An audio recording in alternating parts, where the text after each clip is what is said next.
The words hit me like a sledgehammer to the chest. "You're not coming to Hawaii for Christmas."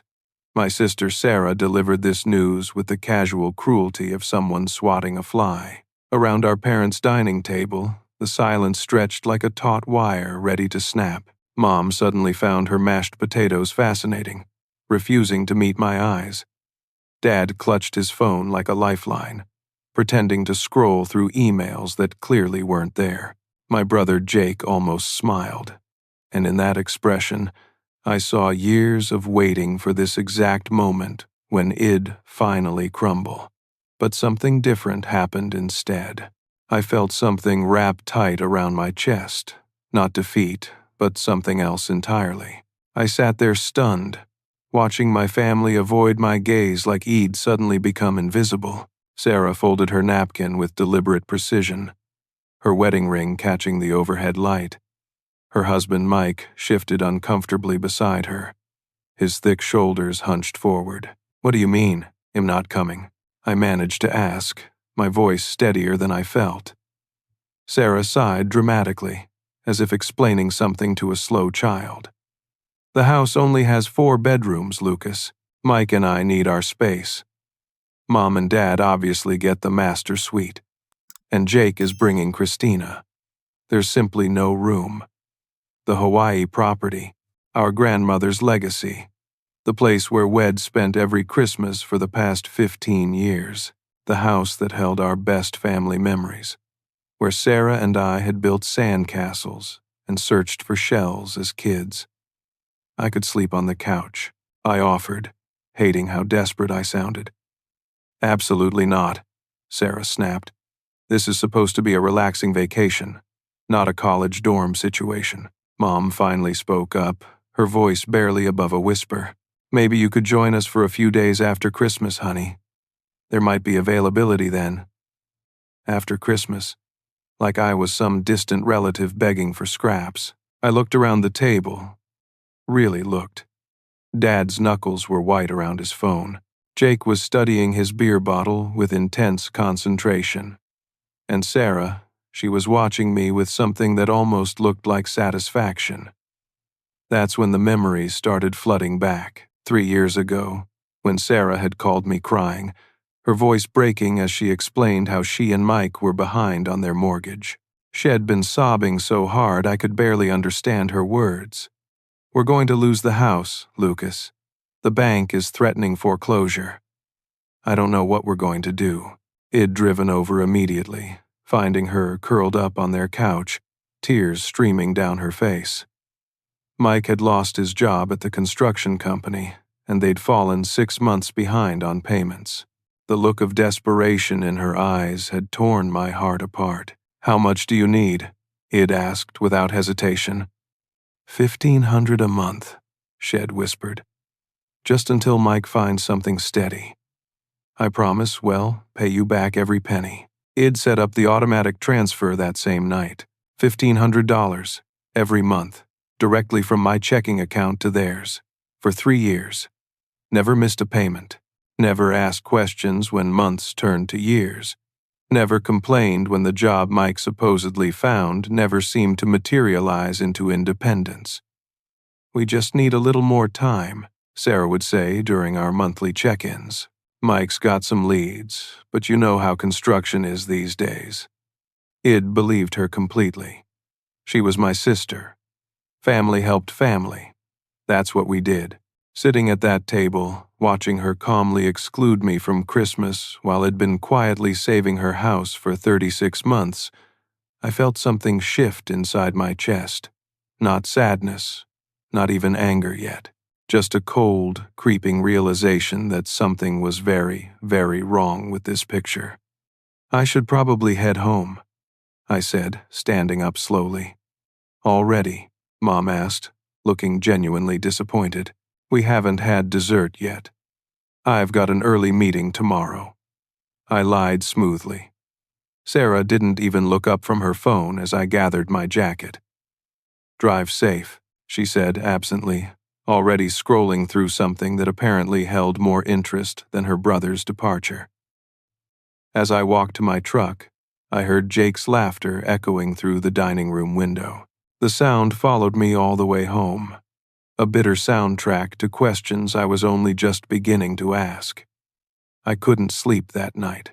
Every time I closed my eyes, I saw Sarah's face as Shed delivered that casual dismissal. By 3 in the morning, I was sitting at my kitchen table with my laptop open, pulling up bank statements I hadn't examined closely in months.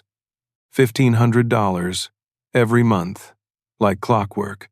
October. Transfer to Sarah Mitchell, $1,500. September. Transfer to Sarah Mitchell, $1,500. August. Transfer to Sarah Mitchell, $1,500. The numbers stretched back 36 months, $54,000.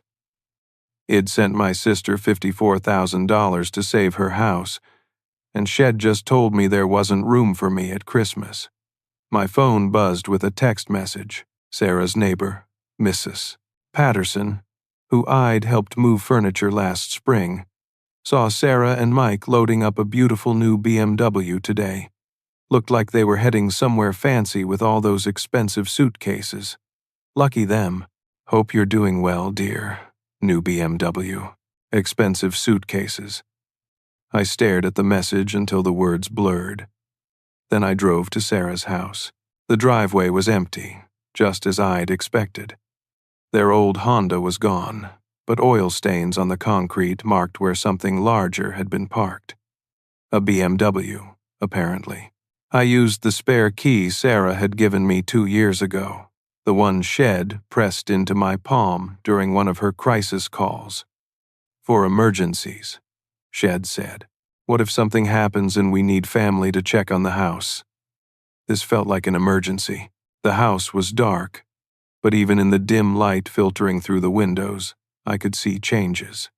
The living room furniture was completely different from last month. Gone was the worn sectional couch I'd helped them move in. In its place sat a leather set that probably cost more than my truck. I flipped on the lights and walked through rooms I barely recognized. The kitchen had new stainless steel appliances. The dining room featured a table that looked like it belonged in a magazine. Everywhere I looked, I saw evidence of money being spent. Lots of it. In Mike's home office, I found papers scattered across a mahogany desk that definitely hadn't been there during my last visit. Property management documents, rental income statements, business license applications. My hands shook as I read through the files. Sarah and Mike owned 3 rental properties. Not struggling with one mortgage, they were 3 successful landlords running a vacation rental business. The papers showed monthly income ranging from $4,000 to $6,000 per property. They were making more money than I was. I found bank statements showing deposits that made my stomach drop. The down payment for their first rental property, $15,000. The exact amount I'd sent them in their first 10 months of crisis. My money had bought their business opportunity. Their personal account showed regular transfers from their rental business account, steady income that had been flowing for over 2 years. While I'd been sending them $1,500 a month to save their house, they'd been building a real estate empire. But the worst discovery was yet to come. In a folder labeled Hawaii, I found correspondence with a real estate appraiser. Sarah had scheduled an appraisal of our grandmother's property for December 26th, the day after Christmas. She'd also been in contact with 3 different development companies, all expressing interest in purchasing beachfront property for resort development. At the bottom of the folder, I found copies of trust documents I'd never seen before. Documents that showed Sarah had somehow been appointed as the primary trustee for our grandmother's estate. Documents that gave her authority to make decisions about the Hawaii property. Documents with my signature that I'd never signed. I took pictures of everything with my phone, my hands trembling so badly I had to retake several shots. The evidence painted a picture I could barely comprehend. My sister hadn't just been lying about needing money. She'd been systematically positioning herself to sell our family's legacy while excluding me from every decision. The family Christmas wasn't a vacation. It was a business trip. As I locked the house and drove away, my phone buzzed with another text. This one from my brother Jake. Hope you're not too upset about Hawaii. Sarah says you've been pretty difficult lately anyway. Probably for the best. Difficult. That was the word Shed used to describe me. The brother who'd been quietly paying their bills for 3 years was apparently the difficult one. I drove home through empty streets, but my mind was racing with a new understanding. This wasn't just about Christmas. This was about something much bigger, and I was finally beginning to see the scope of what my sister had been planning. The next morning, I called our family attorney, William Hughes, a man who'd handled our grandmother's estate for over a decade. His secretary initially tried to schedule me for the following week, but when I mentioned it was urgent business regarding the Hawaii Trust, she put me through immediately. "Lucas, good to hear from you," William said, his voice warm but slightly strained. "I was actually hoping you'd call. We need to discuss some recent developments with the trust." "What kind of developments?" There was a pause that stretched too long. "Your sister contacted me last month about potentially selling the Hawaii property. She indicated the family had reached a consensus about liquidating the asset." My grip tightened on the phone. "What kind of consensus?" "According to Sarah, you'd all discussed the financial benefits of selling while the market was strong. She said you were particularly interested in cashing out your portion to expand your architectural practice." It never said any such thing. In fact, it'd never even spoken to Sarah about selling the property. "William, I need to see all the trust documents. Everything." "Of course. Can you come in this afternoon?" "There are some signatures that need verification." Signatures that needed verification. My stomach dropped. 3 hours later, I sat in William's downtown office, reviewing documents that made my blood run cold. Sarah had submitted amended trust paperwork, showing herself as the primary decision-maker for all property matters. The documents included my supposed consent to her authority and my alleged agreement to the sale. My signature was on 4 different pages. Perfect forgeries. I never signed these. I told William, pointing to each falsified signature. Sarah forged my name. William's face went pale. Had known our family for 15 years. Handled our grandmother's funeral arrangements. Helped us navigate the complex trust structure Shed established. The idea that one grandchild would forge documents to defraud the others clearly hadn't occurred to him. "Are you absolutely certain?" he asked carefully. I pulled out my phone and showed him photos of my actual signature from recent contracts. The differences were subtle but clear once you knew what to look for. Sarah had done a good job, but she wasn't perfect. "She's been planning to sell the property," I continued, showing him the photos I'd taken at her house. "Look at these dates. She scheduled an appraisal for the day after Christmas. She's been in contact with development companies. The whole family vacation is just cover for business meetings." William studied the evidence with growing alarm. "Lucas, if what you're telling me is true, this constitutes serious fraud. Sarah could face criminal charges. She's already committed fraud," I said. "She's been lying to our parents about me, forging legal documents, and planning to sell family property without consent. The question is what we do about it." William pulled out his legal pad and began taking notes. "First, we need to secure the property immediately. He'll file an emergency injunction preventing any sale until this matter is resolved. Second, we need to notify the other beneficiaries about the forged documents. The other beneficiaries don't know anything," I said bitterly. "Sarah has convinced them that I'm the problem." That's when William told me something that made everything click into place. "Lucas, your sister has been calling me regularly for months, asking detailed questions about the trust structure. She specifically wanted to know what would happen if one beneficiary was deemed mentally incompetent or legally unfit to participate in decision-making. Mentally incompetent. Legally unfit. She was building a case to have me removed from the trust entirely, I realized. The Hawaii Christmas was supposed to be the final step. Get the family together. Present them with evidence of my supposed mental instability. Probably my financial incompetence, too. Then sell the property while I'm locked out of all decisions. William nodded grimly. It's a sophisticated scheme. If Shed succeeded in convincing your parents that you were unfit, and if these forged documents had gone undetected, she could have completed the sale and distributed proceeds according to her amended trust structure, which probably gave her a larger share than everyone else, I guessed.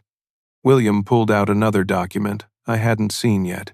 Sarah's amended trust split the proceeds 4 ways instead of 5, with her receiving a double portion as the managing trustee.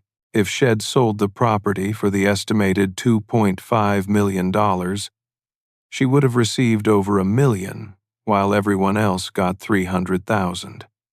Everyone except me, who would have received nothing. I left William's office with copies of every document and a promise that he would immediately file protective orders. But I had a bigger problem now. In less than a week, my family would be gathered in Hawaii, probably meeting with developers who thought they were buying legitimate property from authorized sellers. I had 2 choices: let Sarah's scheme play out and fight the legal battle afterward, or go to Hawaii and confront this head-on. The decision was easier than I'd expected. I booked a flight that would get me to Honolulu the day before Christmas. Before heading to Hawaii, I needed to understand how deep this manipulation went. My parents' behavior at dinner had been too coordinated, too rehearsed. They weren't just going along with Sarah's Christmas plans, they were actively participating in my exclusion. I drove to their house Thursday evening, finding Dad in his workshop and Mom tending her garden. They both looked surprised to see me, and not pleasantly so. "Lucas, sweetie," Mom said, brushing soil from her hands. "What brings you by?" "I wanted to talk about Christmas," I said simply. "About Hawaii." Mom and Dad exchanged a look that confirmed my suspicions. They'd discussed me, probably extensively. "Come inside," Dad said quietly. "We should probably have this conversation properly." We sat in their living room, the same room where Eid spent countless childhood evenings watching television and doing homework. The familiarity made what happened next even more painful. "Mom, Dad, I need you to tell me exactly what Sarah said about me." "What do you mean?" Mom asked, but her eyes were already shifting away. "I mean the stories she's told you, the reasons you think I shouldn't come to Hawaii, the explanations for why your son is suddenly unwelcome at family Christmas." Dad cleared his throat uncomfortably. "Lucas, we're not trying to punish you. We just think maybe some time apart might help you gain some perspective." "Perspective on what?" "Your attitude," Mom said softly. "The way you've been treating Sarah and Mike, the things you've said about their lifestyle." I felt something cold settle in my stomach. "What things?" Mom pulled out her phone and showed me a text conversation. Messages that appeared to be from my number, sent to Sarah over the past several months. "Maybe if Mike actually worked instead of playing handyman all day, you two wouldn't be such a drain on everyone. Your house looks like a garage sale exploded. No wonder you can't afford anything decent. I'm tired of pretending your financial crisis is my responsibility. Get jobs or get out." I stared at the messages, reading words he'd never written, cruelty he'd never expressed. The phone number was mine, but the content was completely fabricated. "I never sent these," I told my parents. Sarah created fake messages. Dad's face hardened. "Lucas, those came from your phone number. Phone numbers can be spoofed. Apps can fake text conversations. Mom, you've seen how I interact with Sarah. You've watched me help her for years. Do these messages sound like me?" Mom looked uncertain, but Dad was shaking his head. "Son, I've seen you get frustrated. I've seen you lose your patience with family before." "When?" I challenged. When have you seen me be cruel to anyone in this family? The silence stretched uncomfortably, because the answer was never. In 32 years, it'd never been the source of family conflict. It'd been the peacemaker, the problem solver, the one everyone called when they needed help. But Sarah had been methodical in her character assassination. She told you other things, too, I continued. Didn't she? Mom broke first. The words came out in a rush, like she'd been holding them back for weeks. She said you've been acting superior since your promotion, that you called Mike worthless, and told her she married beneath herself. She said you've been demanding a larger share of your grandmother's inheritance because you think your success makes you more deserving. Each lie hit like a physical blow. Sarah had crafted a narrative that painted me as arrogant, greedy, and cruel. She had taken my financial success, my hard-earned career achievements, and twisted them into character flaws. Did she show you bank statements? I asked. Evidence of my supposed greed. Dad nodded reluctantly. She had documents showing you'd been pressuring her about the Hawaii property. Messages about how your architectural practice needed capital and you wanted to force a sale. More fabrications. Sarah had created an entire paper trail to support her story. Mom, Dad, I need you to listen carefully, I said, pulling out my phone. For the past 3 years, I've been sending Sarah $1,500 every month. She told me they were facing foreclosure. She begged me to help save their house. I showed them bank statements, transfer records, the desperate text messages Sarah had sent when requesting help. The real messages, with timestamps and details that couldn't be faked. Mom's face went white as she read Sarah's original pleas for help. The crying phone calls where she'd sobbed about losing everything. The promises to pay me back someday. $54,000. I continued. I've given them $54,000 while they've been building a rental property business and living better than any of us. Dad studied the bank records with the methodical attention he'd once given engineering blueprints. His face grew darker with each page. She's been lying, Mom whispered. About everything. Not just about money, I said. About me. About my character. About my intentions. She's been systematically destroying my relationships with all of you while stealing from me and planning to steal from the family. I showed them the forged trust documents, the real estate appraisal appointment, the correspondence with development companies. I explained how Sarah had positioned herself to sell our grandmother's property while cutting me out entirely. By the time I finished, Mom was crying and Dad looked like he wanted to put his fist through the wall. That manipulative little. Dad caught himself before finishing the sentence. How could we have been so blind? Mom asked. How did we not see what she was doing?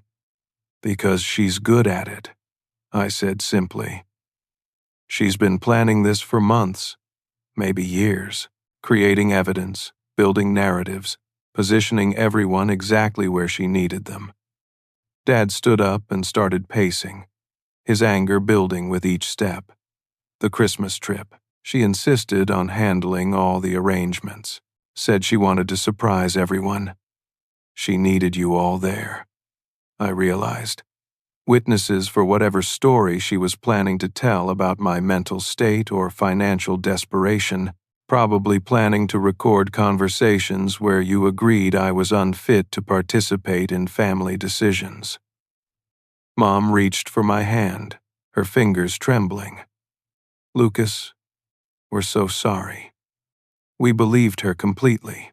We thought we were protecting the family from conflict. She knew exactly what to say. I said, she used your love for family harmony against you, made you think excluding me was the kind thing to do. Dad stopped pacing and looked directly at me. What do you need from us? I need you to trust me, and I need you to be prepared for what's going to happen when I confront her in Hawaii. You're going, Mom asked. I'm going, I confirmed. Sarah has meetings scheduled with property developers. She's planning to present the family with a completed sale, while I'm excluded from all decisions. That's not happening. Dad nodded grimly. What can we do to help? Be ready to hear the truth. All of it. And be prepared to stand with me when Sarah tries to turn this around. As I drove home that night, I felt something I hadn't experienced in days. Hope. My parents had been manipulated, but they weren't lost. When presented with evidence, they'd chosen truth over comfortable lies. Sarah's scheme was unraveling, and tomorrow, I would make sure it collapsed completely. The Hawaii airport felt different when you weren't arriving for a family vacation. I rented a car and drove straight to our grandmother's property, my heart pounding with each familiar turn. The house sat on 2 acres of prime beachfront land, its wraparound porch and traditional island architecture exactly as I remembered from decades of happy Christmases. But today was different. Today I was coming home to save our home. I parked behind a cluster of palm trees where my car wouldn't be immediately visible from the house.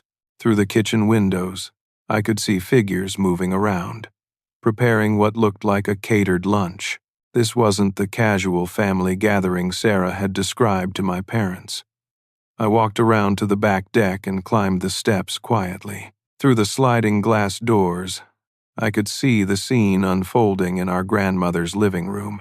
Sarah stood at the center, gesturing toward the ocean view while 3 people in business suits took notes. Mike hovered nearby, nodding along with her presentation. My parents and Jake were nowhere to be seen, probably at the beach, kept deliberately away from these business meetings. I slid open the door and stepped inside. "Excuse me," I said loudly enough to interrupt Sarah's speech. "I don't believe we've been introduced." The silence was instant and complete. Sarah's face went through several expressions in rapid succession: shock, fear, anger, and finally, a desperate attempt at casual confidence. "Lucas," she exclaimed with forced brightness. "What a wonderful surprise. These are just some friends we met yesterday. Local real estate enthusiasts." The lead businessman, a tall man with silver hair, looked confused. "Miss Mitchell, you didn't mention having a brother on the island." "Oh, he wasn't supposed to be able to make it," Sarah said quickly. "Work commitments. You know how it is." I walked further into the room, noting how Sarah positioned herself between me and her potential buyers. "Actually, I'm very interested in real estate, especially this property. Could you tell me more about your interest in purchasing it?" The silver-haired man's confusion deepened. Miss Mitchell indicated the family was ready to move forward with a sale. We were just finalizing some preliminary details. "Interesting," I said, maintaining eye contact with Sarah, "because I'm a co-owner of this property, and I wasn't aware Wed decided to sell." Sarah's forced smile began to crack. "Lucas has been going through some personal difficulties lately. Sometimes he gets confused about family decisions." "Confused," I repeated. "That's an interesting word choice." I pulled out my phone and showed the business people William Hugh Hess emergency injunction, filed just hours before my flight. "This is a court order preventing any sale of this property pending investigation of fraudulent documentation. I'm afraid Miss Mitchell doesn't have the authority she's claimed." The buyers immediately began backing toward the door, clearly wanting no part of a family legal dispute. Sarah tried to salvage the situation. "This is just a misunderstanding," she called after them. "We can resolve this privately." But they were already gone, their business cards and preliminary contracts scattered on grandmother's coffee table. Mike finally spoke up, his voice carrying a threatening edge. "You had no right to interfere with family business." "Family business," I said calmly. "Let's talk about family business." I pulled out copies of the bank statements showing 3 years of payments to Sarah and Mike. I spread them across the table where the real estate contracts had been moments before. $54,000, I said. That's how much family business I've been handling while you two built a rental property empire and lied to everyone about being broke. Sarah's face had gone completely white. You went through our private papers. I used the key you gave me for emergencies, I replied. This seemed like an emergency. Mike stepped forward aggressively. You need to leave. Now. Actually, Mike, I think you need to leave. This is my family's property, and you're here under false pretenses. That's when my parents and Jake appeared in the doorway, returning from their walk on the beach. They took in the scene. Scattered real estate documents, Sarah looking like a cornered animal, Mike standing aggressively close to me, and bank statements covering the coffee table. What's going on? Dad asked, but his tone suggested he already suspected.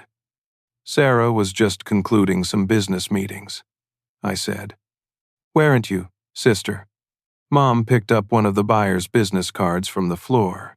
Development company, she read. Sarah, what were property developers doing here? The moment stretched taut as Sarah realized her carefully constructed world was collapsing. She tried one last, desperate gambit. Lucas is having some kind of breakdown, she said, turning to our parents with tears forming in her eyes. Has been stalking us, going through our personal belongings, making crazy accusations about money. I think he needs professional help. But Dad was already examining the bank statements. Jake was reading the court injunction.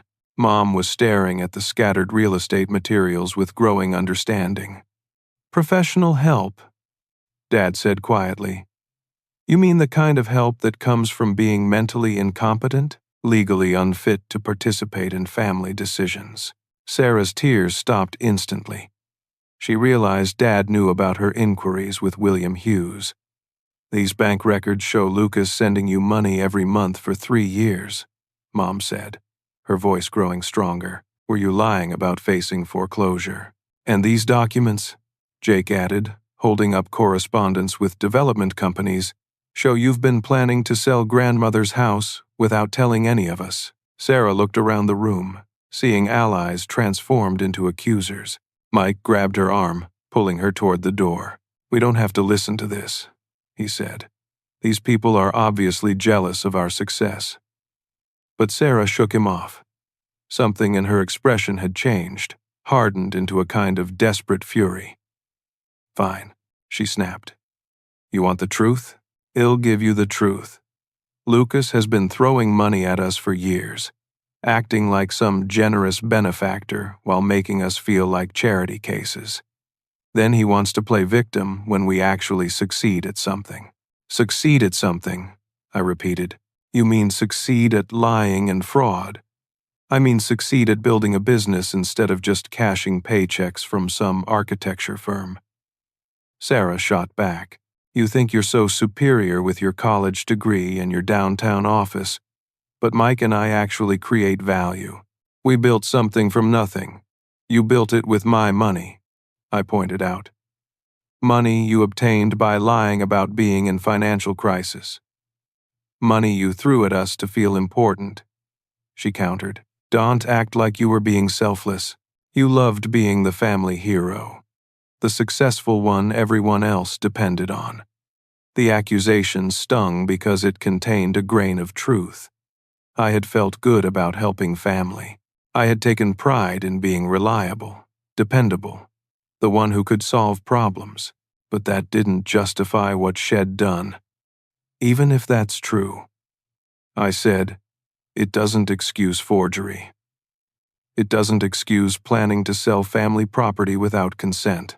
It doesn't excuse the lies you told our parents about me. Sarah's facade cracked completely. You were going to ruin everything. You would have wanted your money back eventually, and then everyone would have known about the business. You would have demanded equal shares in the profits, equal say in decisions.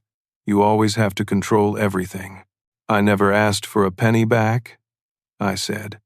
In 3 years, I never once pressured you for repayment, because you knew we couldn't pay it.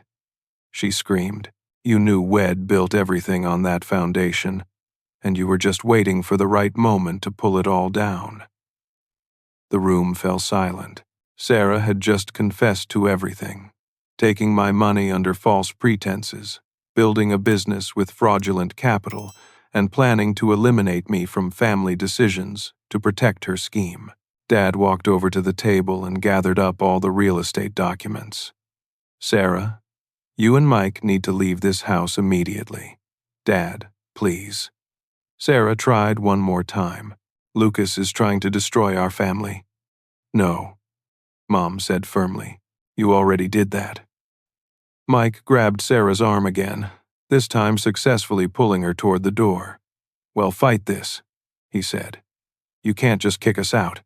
Actually, we can, Jake said, surprising everyone with his authority.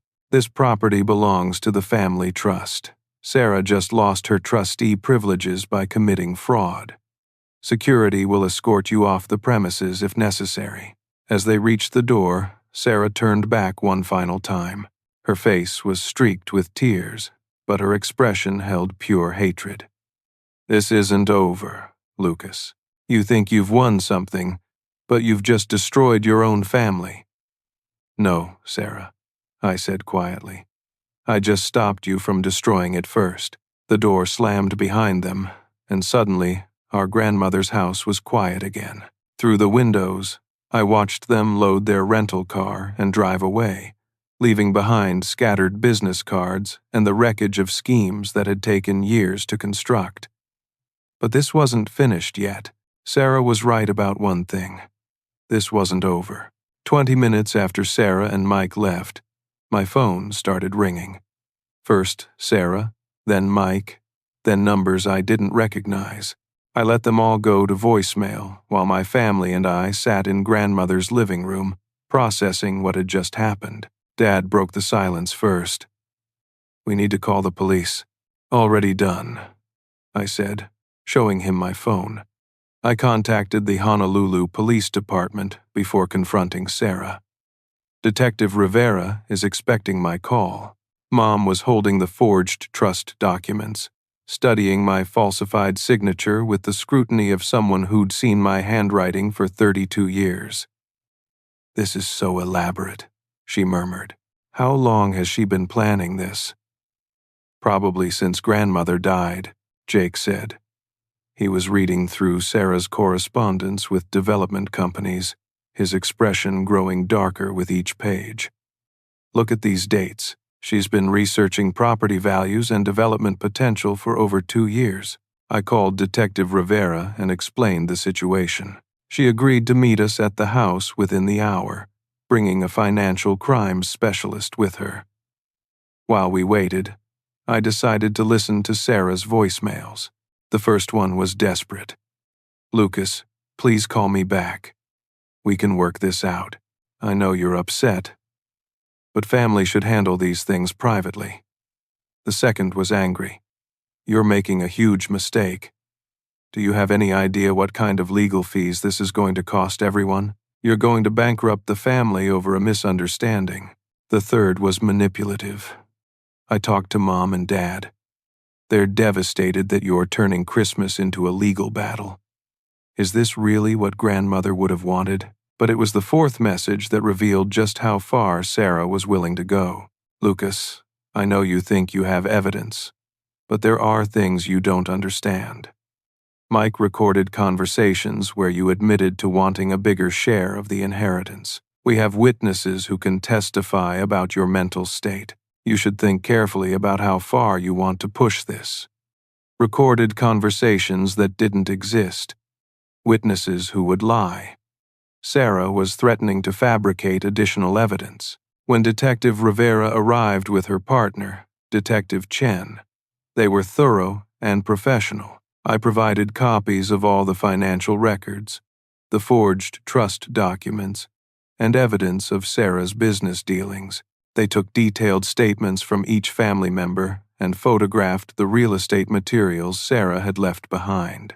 This appears to be a sophisticated fraud scheme, Detective Rivera said after reviewing everything. The forged signatures alone constitute multiple felonies. Add in the financial deception and attempted property theft, and your sister is facing serious prison time. She's also threatening to create additional false evidence, I said, playing Sarah's fourth voicemail. Detective Chen's expression hardened. Obstruction of justice and witness tampering. She's digging herself deeper with every move. While the detectives worked, my family and I tried to process the emotional wreckage. Jake, surprisingly, was the most shaken. I knew, he admitted quietly. Not about the money or the property scheme, but I knew Sarah was lying about you. Some of the things she claimed you said just didn't sound like you. Why didn't you speak up? I asked. Jake looked miserable. Because part of me wanted them to be true.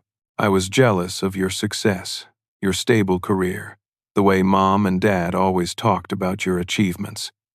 When Sarah painted you as arrogant and demanding, it felt like justice. Even at Christmas dinner, when she excluded me. Especially then, Jake said, his voice barely audible. I thought maybe you'd finally understand what it felt like to be the disappointment. The honesty was brutal, but necessary. Sarah's manipulation had worked because it played on existing family dynamics. Jake's jealousy, our parents' desire to avoid conflict, my own pride in being the reliable one. Mom had been quiet through most of the detective interviews, but now she spoke up. Lucas, those fake text messages, they were so cruel, so unlike you. But they confirmed fears we didn't even know we had. What fears? I asked. That your success would eventually separate you from the family, Dad explained. That you'd start looking down on the rest of us. Sarah's lies played into our deepest insecurities. It was a painful revelation. My family had been primed to believe the worst about me because they feared my achievements made me think less of them. Sarah had weaponized their love and insecurity against all of us. Detective Rivera returned from the kitchen where she'd been making phone calls. We've issued a warrant for your sister and brother-in-law. The evidence is overwhelming, and the Financial Crimes Unit wants to examine their business records immediately. What happens now? Mom asked. They'll likely be arrested within 24 hours, Detective Chen said. Given the amount of money involved and the sophistication of the scheme, they're looking at significant federal charges. As the afternoon wore on, we learned that Sarah and Mike had not gone quietly. They'd checked out of their hotel and attempted to fly standby to the mainland. But airport security had detained them when the warrants came through. By evening, they were in custody. Jake's phone buzzed with a text from Mike's brother on the mainland. Saw the news. Can't believe Mike got arrested in Hawaii. What happened? The news. I hadn't even considered that this would become public. A local TV station had picked up the story of mainlanders arrested for real estate fraud involving family property. Our grandmother's house, our private family crisis, was becoming tomorrow's entertainment. But as I sat on grandmother's porch that evening, watching the sun set over the Pacific, I realized I felt something I hadn't experienced in years. Peace, not happiness yet, but the deep calm that comes from standing in truth after years of navigating lies. My family surrounded me, tentative but genuine in their efforts to rebuild what Sarah had broken. We had a long road ahead, with criminal trials and civil litigation and the difficult work of learning to trust each other again. But we were still family. Damaged, manipulated, but still family. And this time, we were going to build that bond on truth instead of convenient fictions. 6 months later, I stood in the same courtroom where Sarah and Mike received their sentences. 3 years in federal prison for mail fraud, forgery, and conspiracy. Mike got an additional year for attempting to intimidate witnesses. Their rental property business was liquidated to pay restitution, though it already decided to forgive the debt they owed me personally, not because it'd forgotten what they'd done, but because carrying anger was exhausting. Our family had spent Christmas together at the Hawaii house after all, though it was January by the time the legal dust settled enough for us to make the trip. It was different from any Christmas we'd shared before. Quieter, more careful, but also more honest. Jake and I talked for hours about the years of resentment Head carried, the way Head built his identity around being the family disappointment. Head started therapy and was working on his own business, a landscaping company that was already showing promise. For the first time, we felt like actual brothers instead of competitors for parental attention. Mom and Dad were dealing with their own guilt about believing Sarah's lies so readily. They'd started couples counseling, not because their marriage was in trouble, but because they wanted to understand how they'd become so susceptible to manipulation. They'd also established new family communication rules. No more accepting one person's version of events without hearing from everyone involved. The hardest part was visiting Sarah in prison. She was thinner, wearing orange instead of her usual designer clothes, her hair pulled back in a simple ponytail. When she saw me through the bulletproof glass, her face crumpled. "I'm sorry," she said through the phone. "Lucas, I'm so sorry, I know," I replied, and found that I meant it. "I don't know how it got so out of control," she continued. "It started as just borrowing money, and then we had this opportunity with the rental properties, and I thought I could pay you back before anyone found out. But then it got bigger, and I was in so deep. You could have told me the truth at any point," I said gently. "I would have helped you find a legal way forward. I was afraid you'd think less of me. You were always the successful one, the one who never needed help. I wanted to prove I could build something too." "You did build something," I said.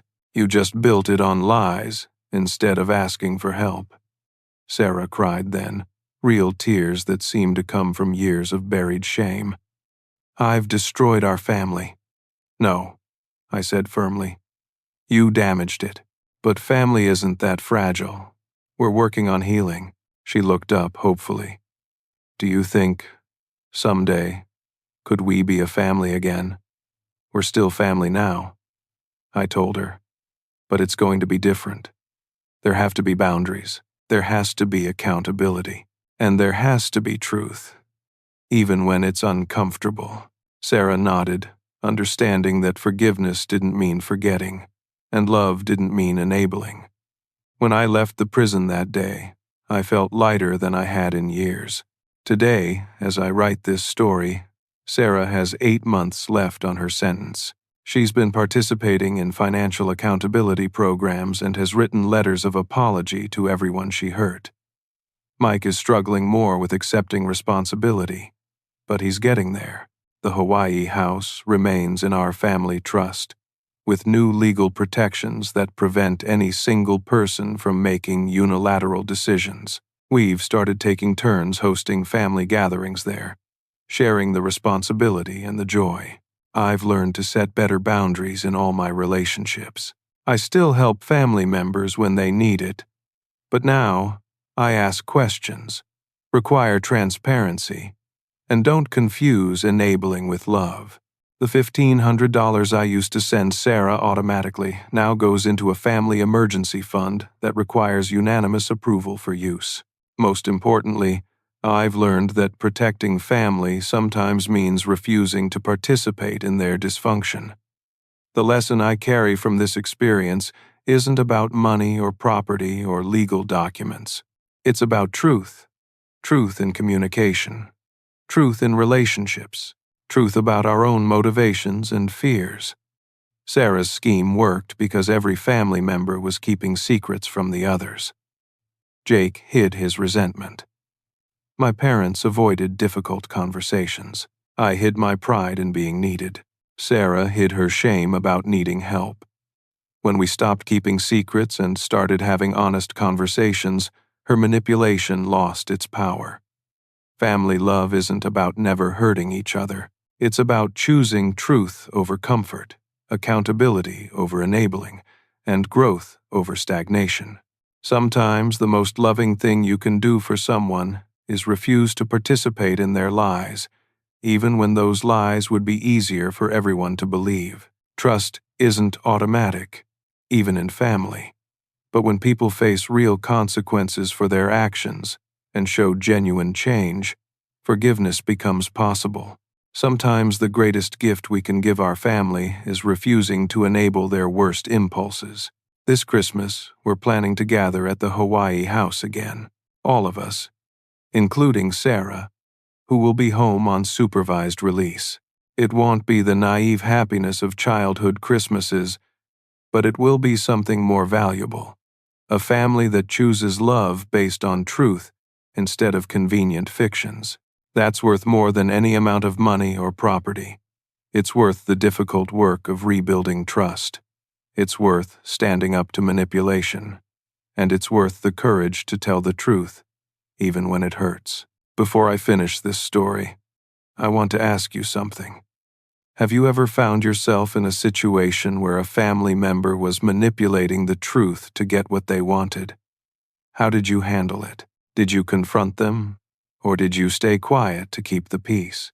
What would you do if you discovered years of lies from someone you trusted completely? I'd love to hear your thoughts in the comments below. These family situations are never easy, and sometimes sharing our experiences helps others navigate similar challenges. If this story resonated with you, please hit that like button and subscribe for more real-life stories about family, relationships, and the complicated choices we all face. And consider sharing this with someone who might need to hear that standing up for truth, even in family situations, is sometimes the most loving thing you can do. Thank you for listening to my story. I hope it helps you find the courage to choose truth in your own relationships, even when lies would be more comfortable. May your families be built on honesty, respect, and genuine love, rather than convenient fictions. Until next time, remember that real family bonds are strengthened by truth, not weakened by it.